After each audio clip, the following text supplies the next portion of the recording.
Welcome to the Paper Pursuer.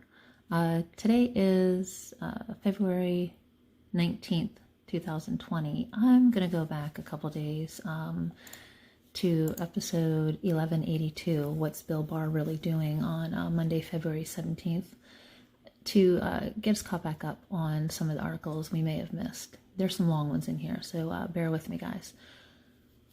So the first one I'm going to go with is on RealClearInvestigations.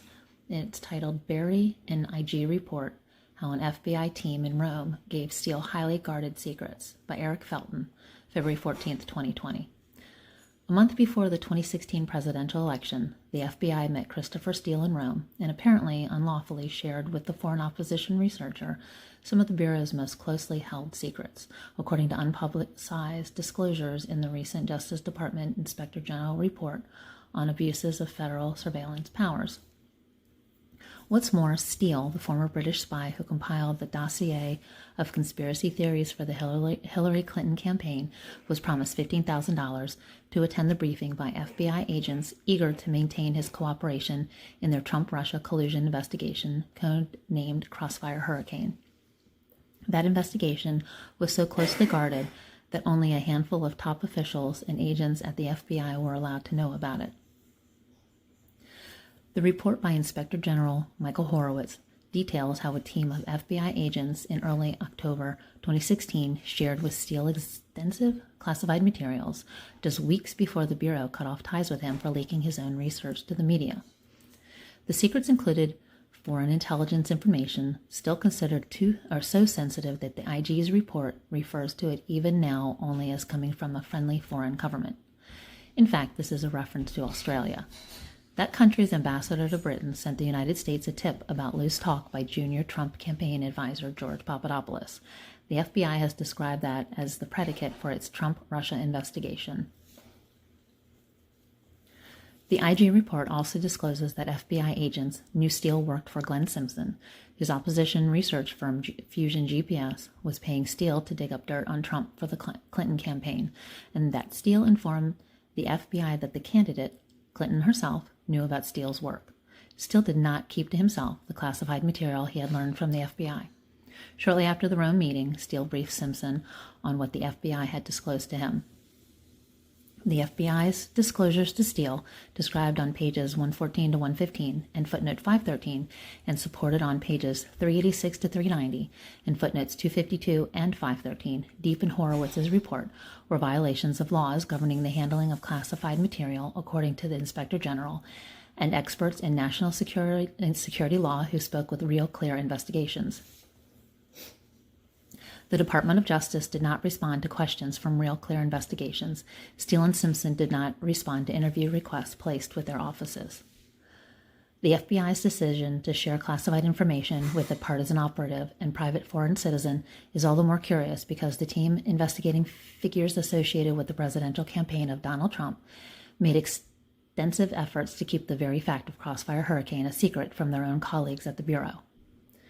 At the time, Crossfire Hurricane focused on four figures within Trump's campaign circle: Papadopoulos, Carter Page, Paul Manafort, and Michael Flynn, and all four cases were officially labeled sensitive investigative matters.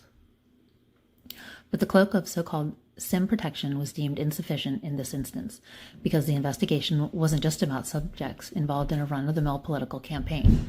FBI witnesses told the Inspector General that because the investigation involved an ongoing presidential election campaign, the Bureau took the further step of designating Crossfire Hurricane a prohibited case file.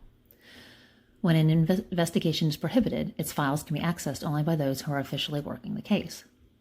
The other Bureau jargon used by the Crossfire Hurricane team was to call the investigation close hold. The goal, according to the Inspector General, was to ensure information about the investigation remained known only to the team and FBI and Department of Justice officials. How then did Steele get past such high razor-wire walls to gain access to the most tightly held information? It didn't require any high-tech Mission Impossible acrobatics. A team of FBI agents simply gave it to him. Steele was no stranger to the FBI. He almost certainly would have had interactions with the Bureau during his 22-year career in British intelligence. He cultivated it as a client when he started his own firm, Orbis Business Intelligence, in 2009. In the book Red Card, an account of corruption scandal involving soccer's international governing body, FIFA, investigative reporter Ken Bessinger wrote that Steele was always on the lookout for new business. The Bureau, the retired spy knew, was known to be a gold-plated client. It was in the context of the FIFA investigation that Steele met FBI agent Michael Gaeta in 2010. Gaeta was in charge of a team fighting Russian organized crime. When the Bureau's reliance on the Steele dossier first became public in 2017, press reports claimed that Steele's contributions to the soccer probe proved he was reliable. However, the IG report summarizes the views of a case agent and a prosecutor who said Steele did not have any role in the FIFA investigation itself. He did not provide court testimony, and his information did not appear in any indictments, search warrants, or other court filings.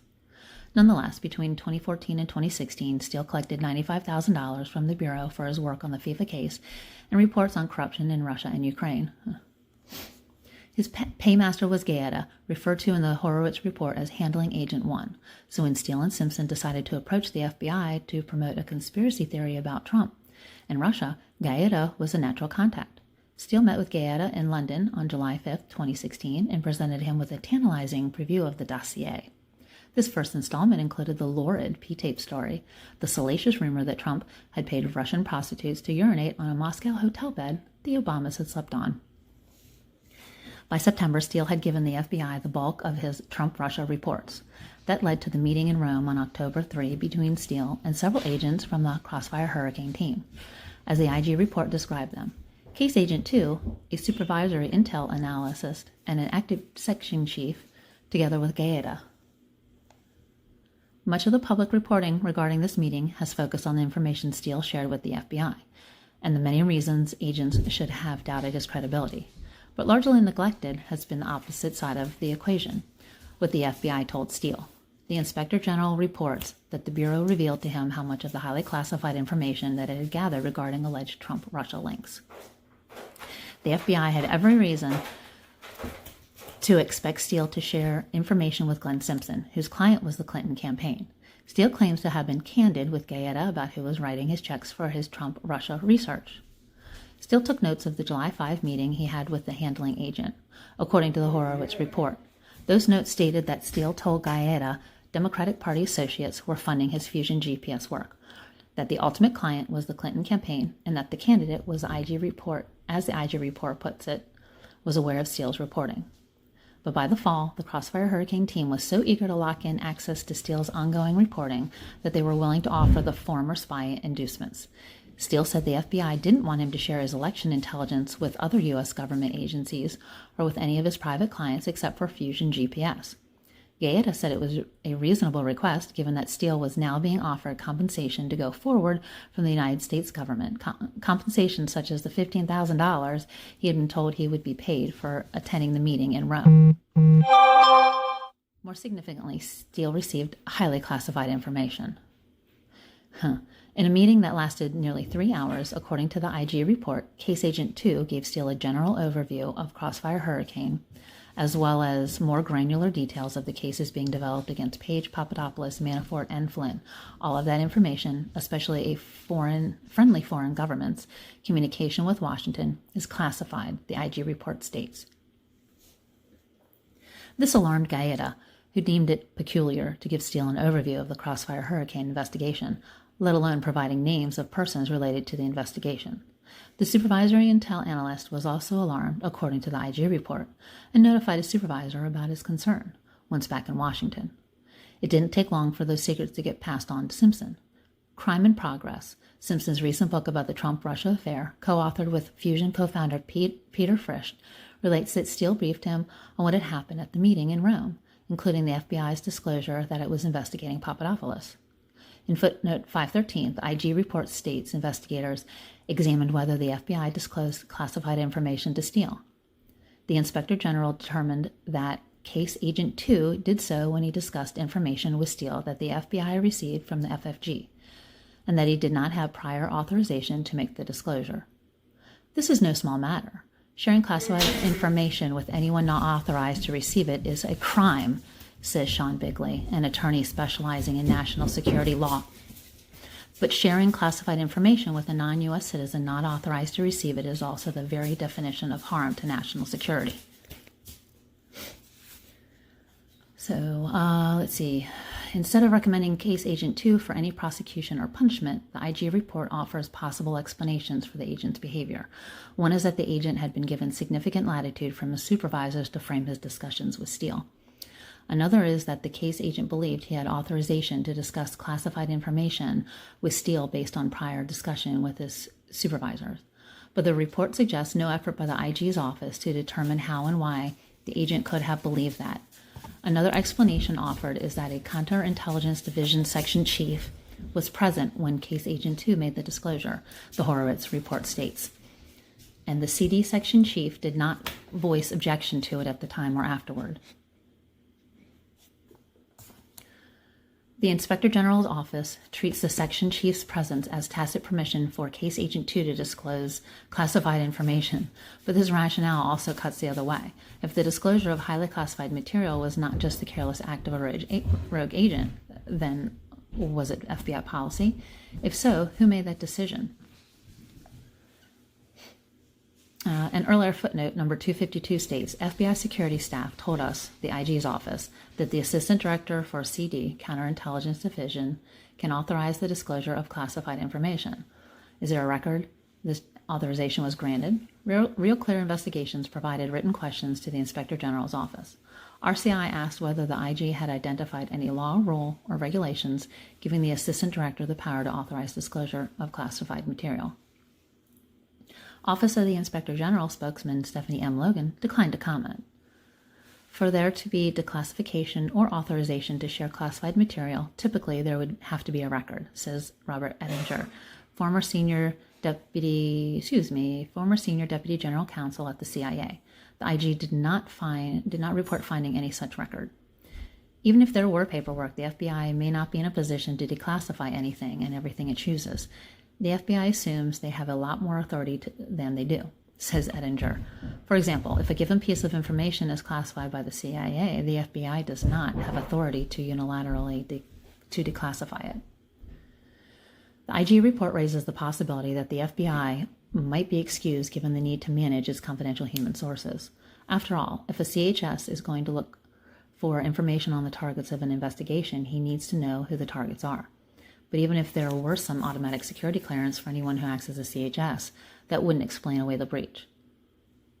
The IG report concludes that, from Steele's initial July 2016 meeting with his handling agent, it was clear that Steele was operating as a business person working on behalf of a client of his firm, rather than as a CHS for the FBI.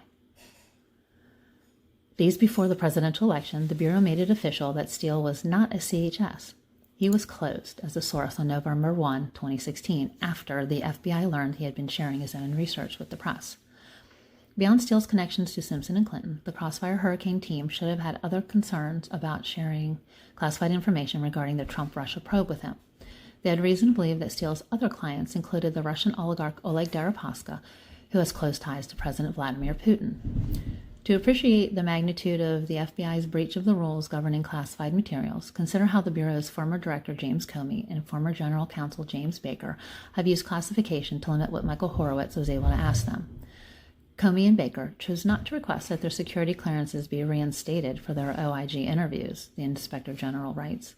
Therefore, we were unable to provide classified information or documents to them during their interviews to develop their testimony or to assist their recollections of relevant events. The idea that the FBI is gratuitously sharing classified information with a foreign informant is rather extraordinary, says lawyer Bigley.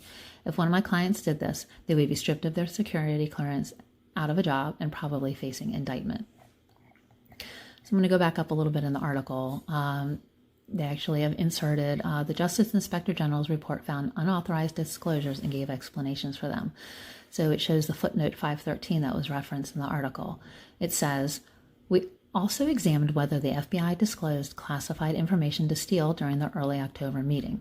We determined that Case Agent 2 did when he discussed information with Steele that the FBI received from the FFG, and that he did not have prior authorization to make the disclosure. However, we found that 1. Case Agent 2 was given significant latitude from his supervisors to frame his discussions with Steele. 2. Case Agent 2 was believed he had authorization to discuss classified information with Steele based on prior discussions with the supervisors. 3. A CD section chief was present when Case Agent 2 made the disclosure, and the CD section chief did not voice objection to it at the time or afterward. And 4, Case Agent 2 included the disclosure in a written summary he prepared of the early October meeting that was uploaded to the Crossfire Hurricane case file. Phew, that was a long one. Once again, that was the Real Clear Investigations piece called Buried NIG Report, How an FBI Team in Rome Gave Steele Highly Guarded Secrets by Eric Fleton, February 14th.